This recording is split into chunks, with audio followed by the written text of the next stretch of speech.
एक अजनबी हसीना से यूं मुलाकात हो गई।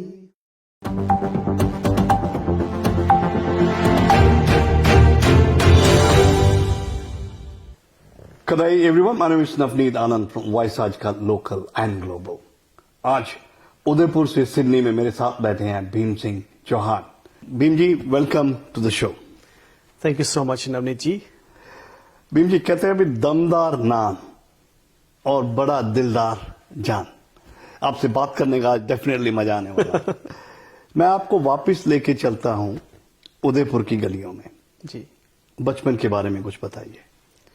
देखिए, बचपन जो था वो तो मेरा उदयपुर शहर, वो एक सभी जानते हैं बहुत ही खूबसूरत, बहुत ही हसीन नगरी है जहाँ सब तरफ झीलें हैं। City of lakes. City of lakes. So वहाँ मैं एक्चुअली पला बड़ा, वहीं मैंने पढ़ाई की। It's beautiful city. सो बहुत सारी यादें हैं वहाँ जो मैं आपके साथ शेयर करूंगा। अगर मैं यादों की बात करूं तो बचपन में भीम सिंह शरारती बच्चा था। बहुत ज्यादा सर। चलो फिर कुछ शरारत। सबसे छोटा बताइए। बच्चा घर में। अच्छा। सबसे बदमाश बच्चा घर में। और कभी पकड़ा गया? हमेशा। पिटाई हुई? हमेशा। चलो फिर पिटाई की यार कोई याद सुनाई जाए। सर, स्कूल की फी दी थी मम्मी ने मेरे अच्छा। को कि स्कूल की फी जमा करा देना। अच्छा। प्राइवेट स्कूल था तो मैं गया, स्कूल की फी जमा नहीं, सीधा फिल्म देखने चला गया उस पैसों से। स्कूल की फीस नहीं पे करते हुए उस पैसों की टिकट लेके फिल्म देख ली। अच्छा, फिल्म कौन सी थी? और फिल्म मुझे याद है अभी, त्रिशूल, अमिताभ बच्चन की फिल्म थी और मैं अमिताभ जी का बहुत बड़ा फैन हूं और आज भी हूं। तो वो फिल्म थी। तो फिर वो मैसेज गया कि आपके बच्चे को स्कूल से निकाल दिया गया है। तो क्यों? अच्छा, नौबत यहां तक पहुंची, स्कूल से निकाल दिया गया। जब भी पैसे देती थी मम्मी तो मैं उससे फिल्म देख लेता था और कुछ चाट पकौड़ी थी साथ में खा लेता था। बच्चा था, 7-8 साल का ही होऊंगा, ज्यादा बड़ा नहीं था उस वक्त बेसिकली, तो उस हिसाब से फिर वो एक दिन मैसेज आया HM से कि आपके बच्चे को निकाल रहे हैं हम स्कूल से। मम्मी बोलती है क्यों? क्योंकि आपने फी जमा नहीं की। फिर वो मालूम चला कि फी जमा क्यों नहीं हुई और फी कहाँ खर्च हुई। और फिर वो जूते पड़े मेरे को आज भी याद है। उन जूतों का कोई असर हुआ? हाँ, थोड़ा बहुत असर हुआ, थोड़े 2-4 महीने तक असर रहा, फिर वही शुरू हो गया। अच्छा। फिल्म देखने का बड़ा शौक था। तो बचपन से ही ये जो सिनेमा का भूत सवार जिसे बोलते हैं वो रहा है। जी हाँ। तो अभी उतरा कि नहीं? नहीं, अभी भी नहीं उतरा है सर। जब भी मौका मिलता है मुझे फिल्म, थिएटर और कोई भी स्टेज प्रोग्राम का, सब मैं पूरी कोशिश करता हूँ उसमें इन्वॉल्व होने का, अगर मुझे मौका मिलता है तो। अगर मैं बात करता हूँ एजुकेशन की, उदयपुर में स्कूल आपका शुरू हुआ, स्कूल के साथ साथ सिनेमा के साथ आपका प्रेम जागा, वो प्रेम धीरे धीरे बढ़ता हुआ यहाँ तक पहुंच गया, अभी तक आपका छुटकारा उससे नहीं हुआ है। जी हाँ। अगर मैं हायर एजुकेशन की बात करता हूँ तो उदयपुर से ही आपने कंप्लीट किया? जी हाँ सर, स्कूलिंग से लेके मैंने यूनिवर्सिटी तक सारी एजुकेशन वहीं से ली है। मैंने MA किया है, उसके बाद जर्नलिज्म एंड मास कम्युनिकेशन किया है। पूरा डिग्री कर लिया मैंने, लेकिन उसका एग्जाम नहीं दिया। उसका ये कारण था कि सर मुझे न्यूजीलैंड आने का चांस मिल गया 1 month बिफोर द एग्जामिनेशंस। मतलब वो एक पीस ऑफ पेपर जिसे डिग्री बोलते हैं उसको छोड़ के अदरवाइज पूरी की पूरी knowledge and qualifications that we got. जी हाँ, उस फील्ड में मैंने काम भी किया तो एक्सपीरियंस भी हो गया उसमें बात। तो आई थिंक वो piece of paper is doesn't make any sense to me. In 1993 में उदयपुर के अंदर इंटरनेशनल चिल्ड्रन फिल्म फेस्टिवल हुआ था। International children film festival in 1993 इन उदयपुर। जी हाँ। अच्छा। जया बच्चन जी उसकी प्रेसिडेंट थी उस वक्त। अच्छा जी। एंड गुलजार साहब भी उस वक्त आए थे उदयपुर में। तो I was working amongst that whole team those days. इसमें being as a local person, I was helping them out. तो वो मास कम्युनिकेशन का कहीं ना कहीं रिलेशन था? हाँ, वो उसी से था। बेसिकली थिएटर करता था तो काफी नाम था वहाँ थिएटर में। तो जब भी कोई चीज आती थी, ऐसी होती थी, तो मुझे बुलाते थे कि भाई Bhim come and join us and help us as well, we doing that and that. ऐसे करके उस फेस्टिवल में मुझे चांस मिला, कई लोगों से मुलाकात हुई। ऐसे कई सारे डायरेक्टर, राइटर थे, उनसे मुलाकात हुई। ऐसे बहुत सारे जो थे थिएटर भी करते थे और फिल्म भी करते थे। तो मुझे एक थिएटर डायरेक्टर और film writer and theatre director थे, उनसे मेरी मुलाकात हुई। तो भीम क्या करते हो? मैंने सर मैं तो चिल्ड्रन थिएटर करता हूँ यहाँ। ओके, क्या क्या करते हो? मैंने कहा ये किया मैंने। Okay, why not we try, would like to come to New Zealand do some workshop there, theatre workshops. मेरे लिए बहुत बड़ी बात थी। उसके 1993 में फॉरेन जाना बहुत बड़ी बात हुआ करती थी उस जमाने में। तो मैंने कहा चलो लेट्स तो आपसे पहले कोई फैमिली में ओवरसीज गया हो, ट्रैवल किया हो? दूर दूर तक कोई नहीं सर, मैं ही एक पहला आदमी हूँ जो यहाँ तक एक्चुअली ट्रैवल किया है अपनी फैमिली में। थिएटर मैं वापस लेके चल, अभी न्यूजीलैंड की बात मैं बाद में छेड़ूंगा, वापस लेके चलता हूं आपके थिएटर के दिनों में।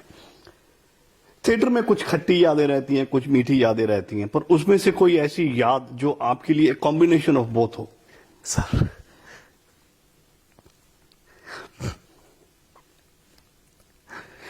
Sorry Bhim ji, let emotions come out, let emotions come out. तो आप मेरे को वापस उदयपुर में, आपको उदयपुर की गलियों में लेके जा रहा हूं। मैं उदयपुर की उन यादों के बारे में बात करना चाहता हूं जो आज भी आपको गुदगुदा देती हैं। सर वही कहूंगा कि मुझे मेरा शहर बहुत याद आता है, मुझे मेरा शहर बहुत याद आता है। वो दोस्तों के साथ झील के किनारे मजे करना बहुत याद आता है। मुझे मेरा शहर आज भी बहुत याद आता है। इससे ज्यादा मैं कुछ भी नहीं कह सकता सर, कि वो हमारे दोस्त, हम मिलते थे, मजे करते थे, थिएटर करते थे। So that was amazing experience we had. आपने दोस्तों की बात छेड़ी तो मुझे अपना बचपन याद आ गया। मुझे आज भी याद है, एक साइकिल हुआ करता था, पिताजी ने जो मुझे उनका पुराना वाला साइकिल मिला था। दोस्तों के पास गाड़ियां रहती थी, बड़े बड़े मोटरसाइकिल रहते थे, बट हम लोग वही मिडिल क्लास फैमिली से जब निकलते हैं तो वो याद आज भी जब आती है तो आंख डेफिनेटली भर आती है। दोस्तों की बात करूं, जी हाँ, वो वही चक्कर था। जब इससे पहले थोड़ा सा इमोशनल हो गया था, आपने जब थिएटर की बात की थी। मैं अभी थिएटर पे बाद में आऊंगा, अभी मैं दोस्तों पे बात लेके तो सर वही था कि हम तो मिडिल क्लास से थे, मम्मी की गवर्नमेंट जॉब थी, फादर तो थोड़ा दूर रहा करते थे, तो इतनी मुलाकात नहीं होती थी फादर से। मम लुक्ड आफ्टर अस, तो वही सारा खर्चा देखती थी। तो जब हमारे दोस्त लोग जब मोटरसाइकिल या कोई भी व्हीकल पे घूमते थे, हमारी भी इच्छा होती कि हमारे पास भी ऐसी हो, लेकिन मुझे पता है कि मैं मम्मी शिकार है। सॉरी। मेरे ख्याल से ये जो एक्सपीरियंस हम लोगों ने देखा है, सहा है, आज के बच्चों को शायद उसकी समझ से बहुत परे हो, क्योंकि probably for them they have never seen those difficult days, but difficult days are the ones which make you strong. That's right. इसलिए मैं कह रहा था कि मैं जब 20 किलोमीटर पैदल चलता था उदयपुर में, तो मेरे दोस्त बोलते थे भीम सिंह है, बड़ा स्वाभिमानी, बोलेगा नहीं कि मुझे छोड़ दो। उनको पता उनके पास मोटरसाइकिल है या दूसरे व्हीकल हैं, भीम पैदल चला जाएगा, लेकिन पूछेगा नहीं है कि भीम मुझे छोड़ दे। या मेरा फ्रेंड जो कमलेश, जिसका नाम लेना चाह रहा हूं मैं, उसने मेरी बहुत मदद की इसमें।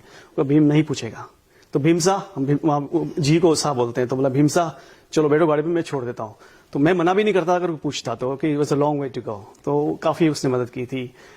ऐसे साइकिल, जो उस वक्त साइकिल नहीं हुआ करती थी, आपको बताइए। और जब थिएटर की बात करेंगे तो साइकिल की भी बातें करेंगे अपन।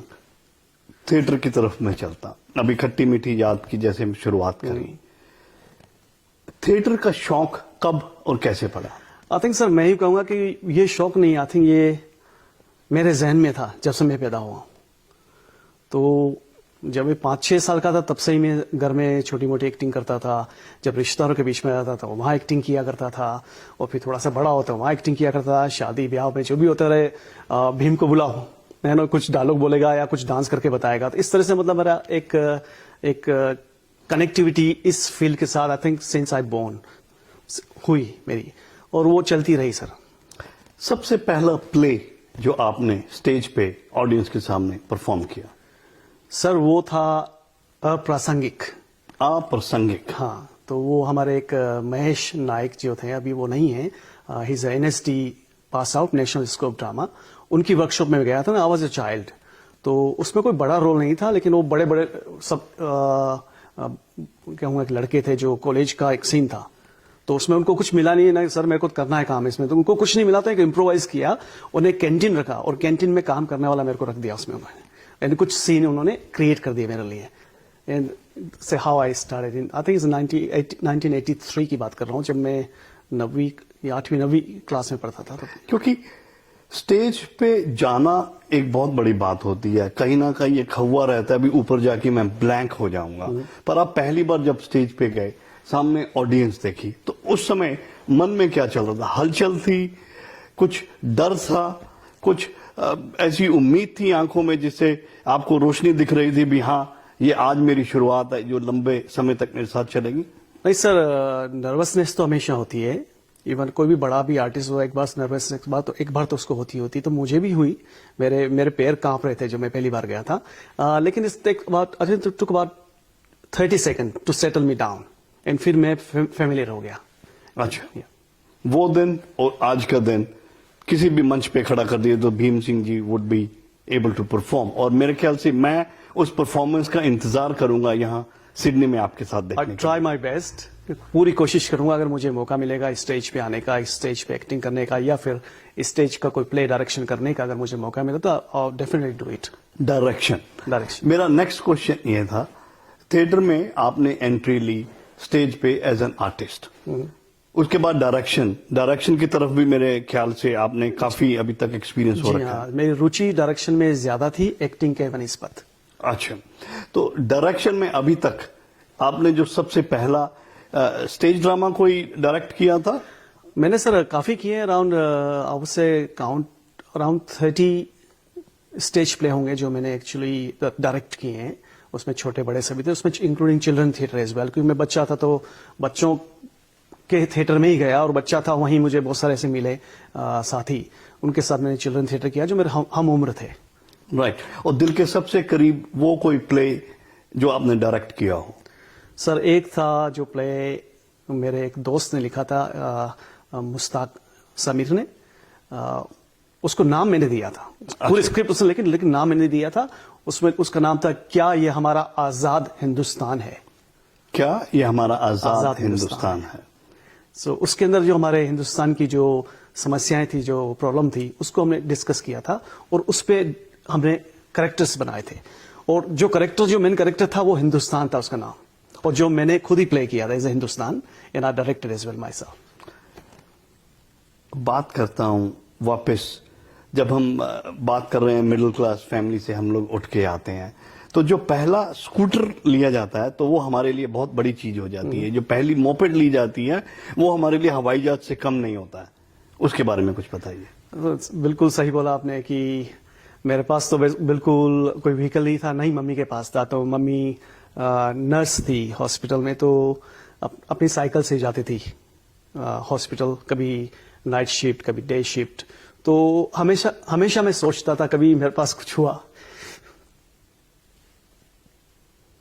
sorry, let it come out, I want the emotions to come out. I'll give something for her comfort.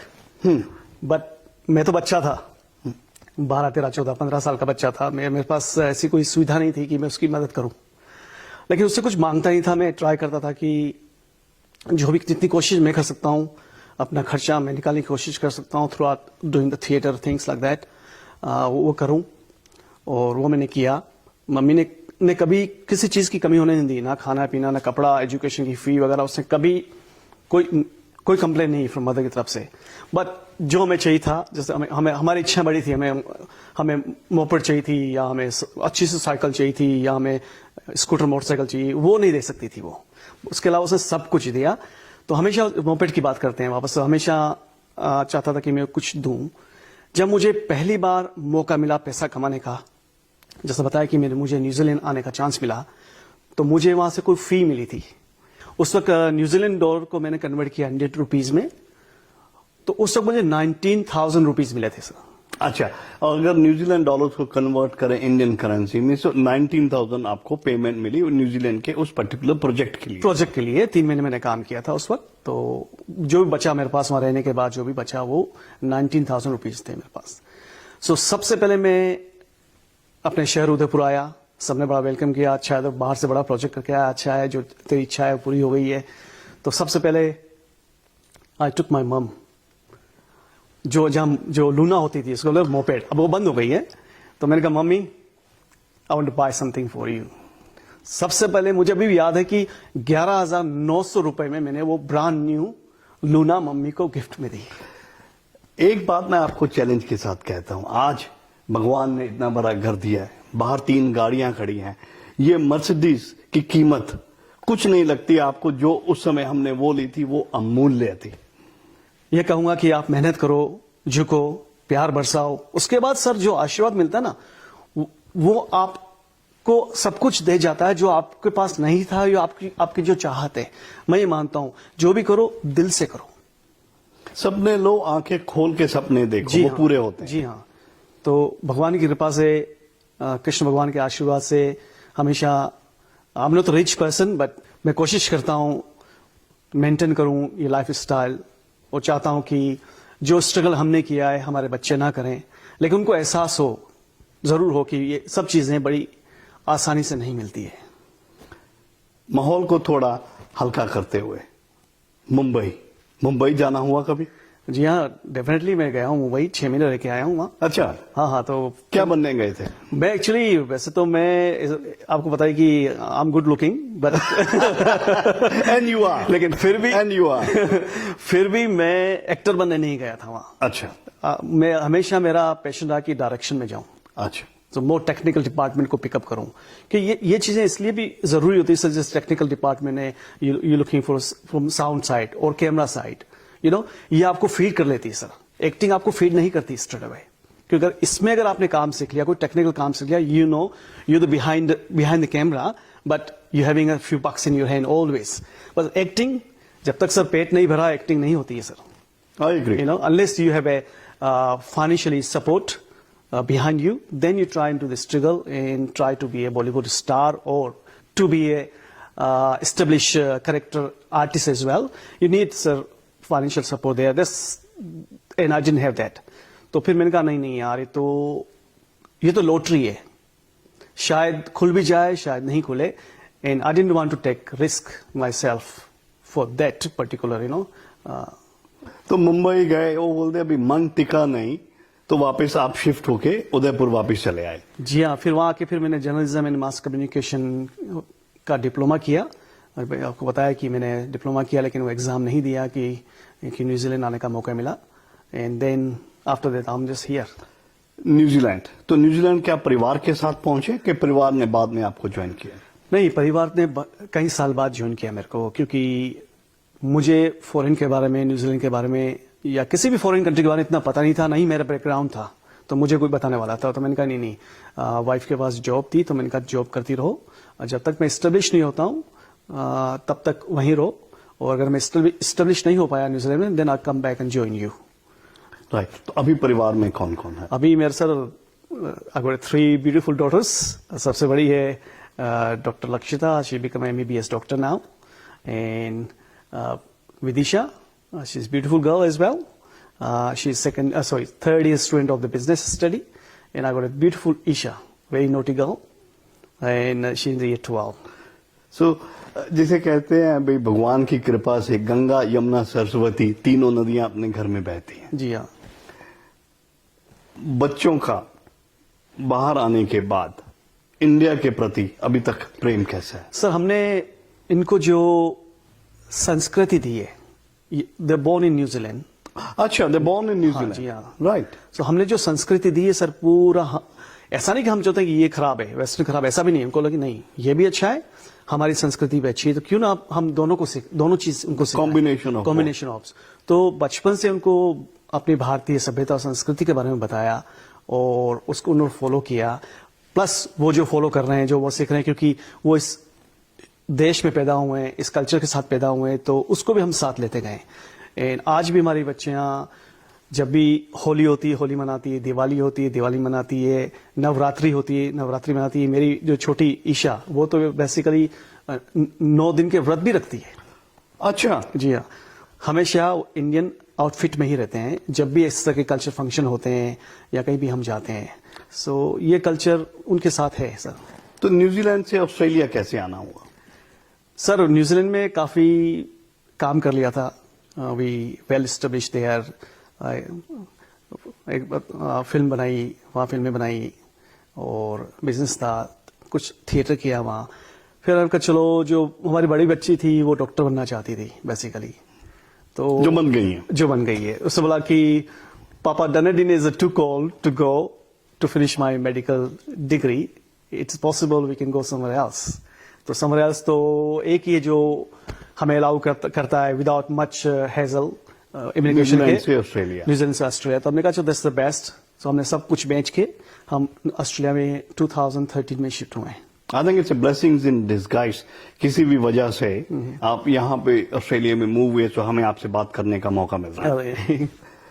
Achievements की बात करूं, अवार्ड्स की बात करूं, मेरे ख्याल से film and journalism and direction में जो अभी तक का आपका सफर रहा है, उसमें अचीवमेंट और अवार्ड्स जब जब मिलते चले जाते हैं, that is an absolute feather on the crown. उसके बारे में कुछ बताइए।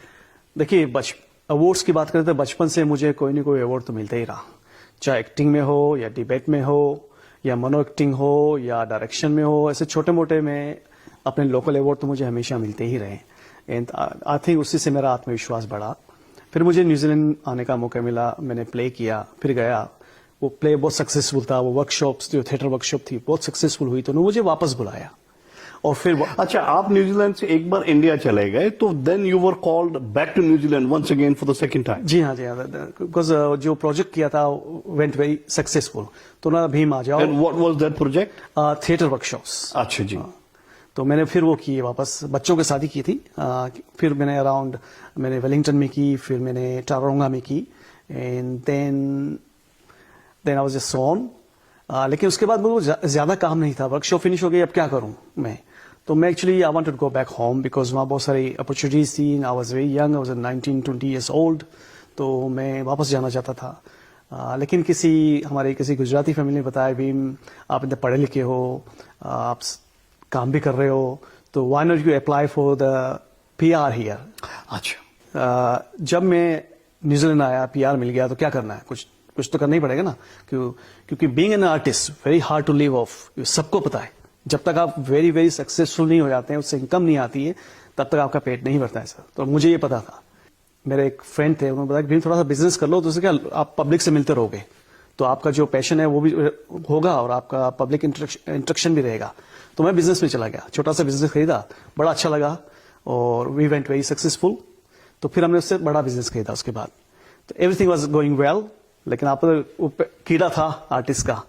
मैंने कहा अब सब कुछ अच्छा चल रहा है, मॉर्गेज भी पे हो रहा है, बच्चों की एजुकेशन भी अच्छी चल रही है, बिजनेस भी ठीक ठाक चल रहा है, क्यों ना मैं अपने पैशन को प्रोसेस करूं। तो ऐसे करके मैं कुछ लोगों से वहां मिला, एंड आई प्रोड्यूस मूवी। अच्छा जी हाँ। देन मूवी का टाइटल? मूवी का था द इडियट कोलियर। अच्छा जी। हाँ, सो उसकी हमने उसकी सारी की सारी शूटिंग न्यूजीलैंड में ही कंप्लीट की सर। उसके 2 एपिसोड बनाए थे हम लोगों ने। Is a documentary about the woman who died in 1964। उसकी जिंदगी के पे थी वो बेसिकली। तो वो हमने एक पूरी शूट न्यूजीलैंड में की, और उसकी एक लाइफ और थी जो आयरलैंड डबलिन में थी। अच्छा जी। तो हमारी टीम डबलिन में जाके वो दूसरा एपिसोड शूट करके आई थी, और बोथ फिल्म जो है वो न्यूजीलैंड फिल्म फेस्टिवल में सेलेक्ट हुई था। अच्छा जी हाँ। तो they were nominated for New Zealand film festival. या इंटरनेशनल फिल्म फेस्टिवल। राइट। अच्छा, मेरे ख्याल से वो जो न्यूज़पेपर के आर्टिकल मैं देख रहा था, that was related to this particular film. जी हाँ, जी हाँ। तो उसमें हमें स्पेशल अवार्ड भी मिला था। उसमें हमें एक और मूवी बनाई थी मैंने, ये तो मैंने फुली प्रोड्यूस की थी फ्रॉम माय प्रोडक्शन हाउस। एक और मूवी बनाई थी जिसमें मैं कहूंगा कि मैं एग्जीक्यूटिव प्रोड्यूसर था। उसके अंदर मैंने कैमरा वर्क भी किया था, स्टिल फोटोग्राफी भी था, क्योंकि स्मॉल बजट था, we just trying to work together. तो उस मूवी को 10 इंटरनेशनल अवार्ड मिले सर, एंड पूरी दुनिया में उस मूवी को दिखाई गई है सारे फेस्टिवल्स में। So that was a great achievement we had. Now I would like to say thank you to Manmohan Singh from Brisbane, जिसकी वजह से आपके साथ मुलाकात होने का मौका मिला। मेरे ख्याल से मनमोहन जी ना एक हीरा ढूंढ के लाए हैं जो इस कम्युनिटी को उन्होंने सुपुर्द किया है। सर ये बात मैं कहूंगा कि मनमोहन जी के बारे में कहूंगा sir, he is my God father. क्योंकि 10 साल से मैं कुछ कर नहीं पा रहा था, एंड सडनली उनसे मुलाकात हुई, बातें हुई, and suddenly he asked me, Bhim okay करते। और उन्होंने मुझे इतना बड़ा मतलब प्रोजेक्ट दिया। सिंगिंग पे लेके आता हूं, गाने का भी शौक है सर? ऐसे प्रोफेशनली तो मैं नहीं गाता। अच्छा। लेकिन जब भी मूड में होते हैं, मूड में होते हैं, जब 4 यार मिल जाए वहीं रात हो गुलजार। 1 2 3 4 शुरू हो जाइए, कुछ भी। हसीना से यूं मुलाकात हो गई, एक अजनबी हसीना से यूं मुलाकात हो गई. Thank you. है ना? अब मेरे ख्याल से जैसे जैसे आपसे बात होती चली जाएगी, अब मुझे जो जो नई चीजें आपके बारे में पता चल रही हैं, that is making me more excited. Vision की बात करूं, अगले 12 महीने में, 2 साल में, 5 साल में, what do you want to achieve in life? Sir बहुत कुछ करना है. जिंदगी बहुत छोटी है. ऐसा काम करो कि लोग याद रखें जाए, और अच्छा काम करो कि लोग रखें, और जो भी काम करो आप ईमानदारी से करो. तो अभी ये प्रोजेक्ट है, ये बताया कि हम Sukhwinder Singh live in concert. अच्छा, Sukhwinder Singh live in concert. So Sydney का जो शो है वो you are the promoter for Sydney. One of the promoter I would say. मेरे साथ मनमोहन सिंह जी भी हैं, मेरे साथ देव सिद्धू भी हैं, जी. And myself as well. हम तीनों मिलकर ये कर रहे हैं. राइट. कहते हैं भी कोई भी चीज होती है वो एक से शुरू होती है. आने वाले दिनों में what are you wanting to achieve? What is your vision? Where do you want to see Bhim Singh Chauhan here in Australia? Look, I would like to do few more events, and I would like to produce another movie in Sydney. जब हम एक रास्ते पे चलना शुरू जाते हैं, आगे कभी कभी हमें 2 राहें दिखती हैं, तो उसमें से एक चुननी होती है. So what would be your option to pick one of that? Sir पहले तो मैं सिंगल था, तो जो करता था. जब से शादी हुई, मेरी wife she is very intelligent. वो हमेशा मुझे रास्ते दिखाती थी. हम लोगों ने काफी स्ट्रगल किया है. We lost lot of money as well, you know, and we rebuilt because of her. तो आज भी जब कुछ भी होता, अगर मुझे पता है सही है, तो भी मैं उससे पूछता हूँ कि शेल आई डू और नॉट. एंड वो हमेशा मुझे रास्ता दिखाती है, नहीं ये थोड़ा सा सही है, यहाँ थोड़ा ऐसा करोगे तो अच्छा है. और अभी जो मैं सुखविंदर सिंह का जो प्रोजेक्ट कर रहा हूँ, तो मैंने बोला we have to spend the money as well, you know, energy भी जाएगी. मनी तो सेकेंडरी थिंग, बस एनर्जी जाएगी. हो सकता है थोड़ा सा बच्चों से दूर हो जाऊं, हो सकता है थोड़ा सा मैं बिजनेस कर रहा हूं, तो उसमें मैं थोड़ा सा दूर हो जाऊंगा. कुछ पाने के लिए कुछ खोना पड़ता है. तो उसने बोला कि नहीं, गो हेड, यू नो, अपने सपने पूरे करो. अभी आपने अपने वाइफ के बारे में जिक्र किया, उनका नाम? कृष्णा. उनसे सबसे पहली मुलाकात आपकी कब और कहाँ हुई? सर मैं उनको बचपन से जानता हूँ. उनके मामा की शादी हुई थी. I was child and she was child as well. तो तब से हम एक दूसरे को जानते हैं. अच्छा, तो ये प्यार की चिंगारी जो बचपन से जली अभी तक प्रज्वलित हाँ, है. मैं यूं नहीं कहूंगा कि वो हम तो छोटे थे, प्यार तो समझते थे क्या होता है, लेकिन एक आते अट्रैक्शन था, एक आकर्षण था शायद, वो मेंटेन होता गया. जब हम बड़े हुए तो वो प्यार में बदल गया. एंड फिर माँ बाप की रजामंदी से हमारी शादी हुई. एंड इसलिए हमारी शादी बहुत जल्दी हो गई थी. हम 20-21 साल के थे तब हमारी शादी हो गई थी. राइट. तो द सेंस ऑफ कंप्लीशन वो 21 साल की उम्र में ही आपको प्राप्त हो गया. हाँ जी, हाँ जी. तो अभी जो बिजनेस ऑस्ट्रेलिया में आप कर रहे हैं, I think that's around 6-7 hours of drive from Sydney. It's a 7.5 hour drive. Right. Drive पे मुझे आपके साथ जाने का मैं जरूर मौका पाना चाहूंगा, पर जाने से पहले जो भी कोई थिएटर में, डायरेक्शन में या एक्टिंग में उतरना चाहते हैं, उनके लिए आपकी तरफ से कोई मैसेज? यही है कि मेहनत कीजिए आप, घबराइए मत. सबसे बड़ी एक्टिंग में क्या है कि आपका स्पीच, आपका वेरिएशन, वो आपको मेंटेन करना जरूरी है. आपका projection level, voice projection level, इस तरह की चीजें आपको सीखनी होगी. आपको कहीं न कहीं किसी न किसी से, या कहूंगा या यूं कहूंगा, कहीं न कहीं किसी को आपको गुरु बनाना पड़ेगा, जो आपको एक्टिंग के गुर सिखाएं. भीम से बात करते करते पता ही नहीं चला वक्त का. Actor, director, promoter, singer and producer as well. जी हाँ, आज हमने की भीम सिंह चौहान से बातचीत, और मैं आपका Navneet. With me the team is Vishal Kumar, Tarun Yadav and Srishti Anand. One-stop answer to your Australian education and visa matters. Gemco Sydney. Dream big, achieve big. Fiji Times. We with the times.